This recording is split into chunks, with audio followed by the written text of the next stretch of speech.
On today's episode, we're going to be making vegan beef kebabs with homemade pita. Let's go. So we're going to start off by making some homemade pita, which is super easy. If you've ever made pizza dough before at home, it's a very, very similar recipe. We're just going to be adding a little bit of sugar and a little bit of olive oil, but it's essentially the same thing. In my stand mixer here, we're going to make the dough, which makes things super easy.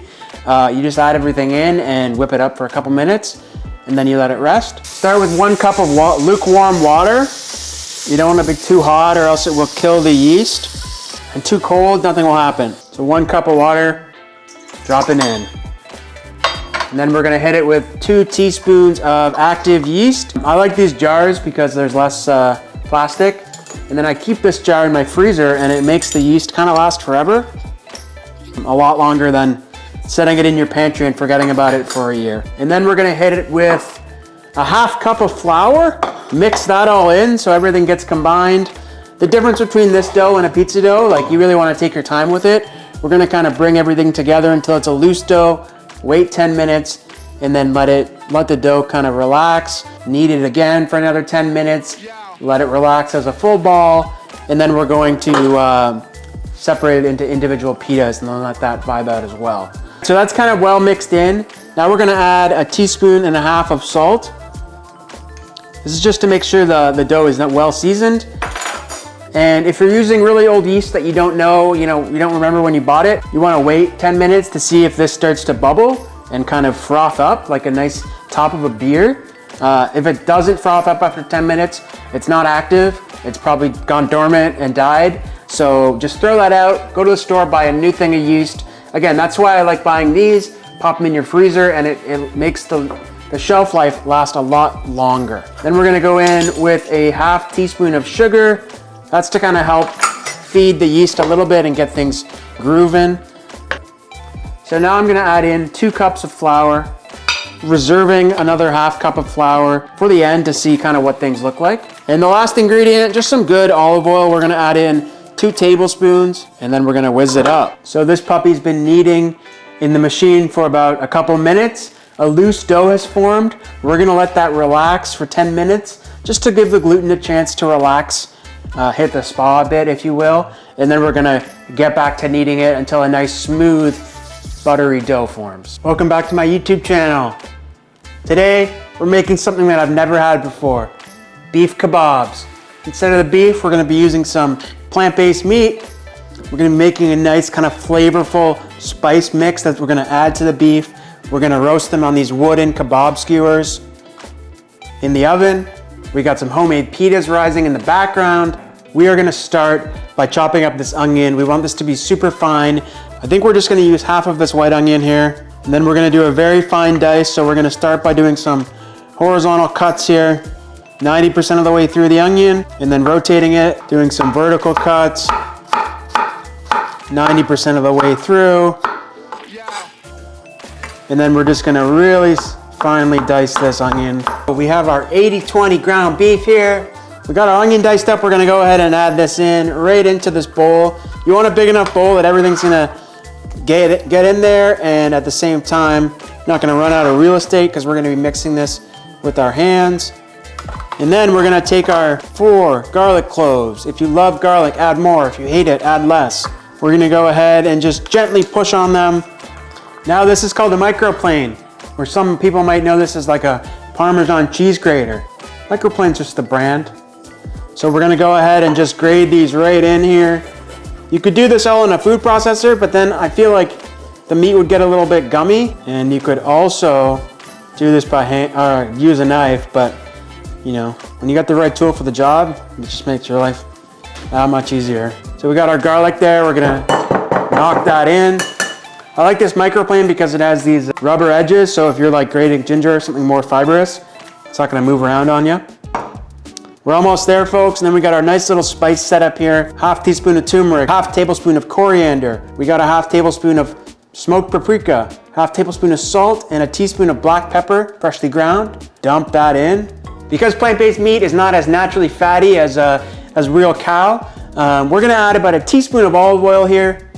And then with a glove or with your hands, no worries about cross-contamination, because this is just made out of peas basically. Just gonna get in there, mix this all up. So we're back over here with my beautiful stand mixer. It's been resting for 10 minutes. We're gonna go ahead and knead this dough until a buttery smooth dough forms. About 10 minutes or so. If you're using your hands, it might take a little bit longer, but yeah, you just want a super smooth dough. So that dough's been kneading for about 10 minutes. It's super smooth. It's not sticking to my hands at all. And we're gonna go ahead and let this rest for an hour. Just cover it with some saran wrap or a clean kitchen towel in a warm space that you don't forget about it. See you in an hour. Our beautiful dough has been resting for 1 hour. We're gonna go ahead and deflate it just by punching it down, just to kind of help get rid of some of the air. We're gonna go ahead and put this onto our work surface. And I'm gonna go ahead and try and break this up into 8 little dough balls, which is gonna turn into the pitas. And once we have it in half, we're gonna break it in half again into quarters, into half again. So it's just trying to get as equal pieces as possible. And then we have 8 little triangles that we're gonna just shape into dough balls. You can roll them like a ball, or you can shape them like this, kind of like you're shaping a pizza dough. I like to do this method because we're kind of dragging our pinkies across the bottom, and that's kind of pulling everything from the top to the bottom.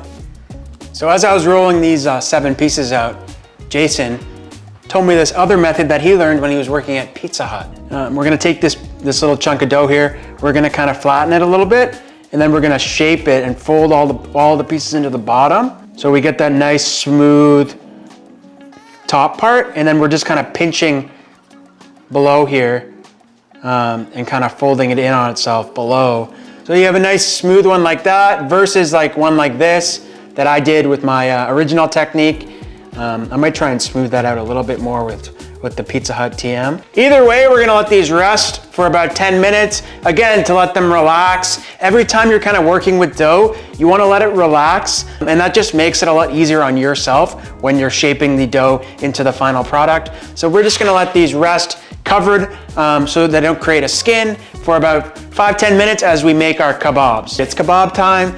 We have these wooden skewers soaking. They've been soaking for 2 or 3 hours. They're not gonna burn in the oven. So what I've seen online is people use metal skewers. That's like the traditional way, but we don't have access to that. So we're gonna use these dollar store skewers. Just gonna take a little bit here and just kind of form it around the skewer. Not trying to go too aggressive because then it will just fall off. There'll be too much weight on the skewer itself. I'm not using the proper stick skewer thing that I saw online. The metal ones that I've seen online, it's like a wider kind of skewer, so I think it holds the meat a little bit more, which I think is nice to know. If you're making these thin, then you know, you don't want them to be like little tiny meat sticks. So we got our meat kebabs here. I'm gonna say that this one's gonna turn out the best. I don't know what I did with number 2 there, but it's pretty dialed. The rest, you know, it's a learning experience. Pop these in the oven for 10 minutes or so at 450. Hey, Alexa, start a timer for 10 minutes. 10 minutes, starting now. Let's take a look at these kebabs here. Whoa, these look banging. I'm just gonna turn the oven on to broil, get them a little bit crispy on top. So we're gonna do Alexa. Alexa, set a timer for 1.5 minutes. 1 minute and 30 seconds, starting now.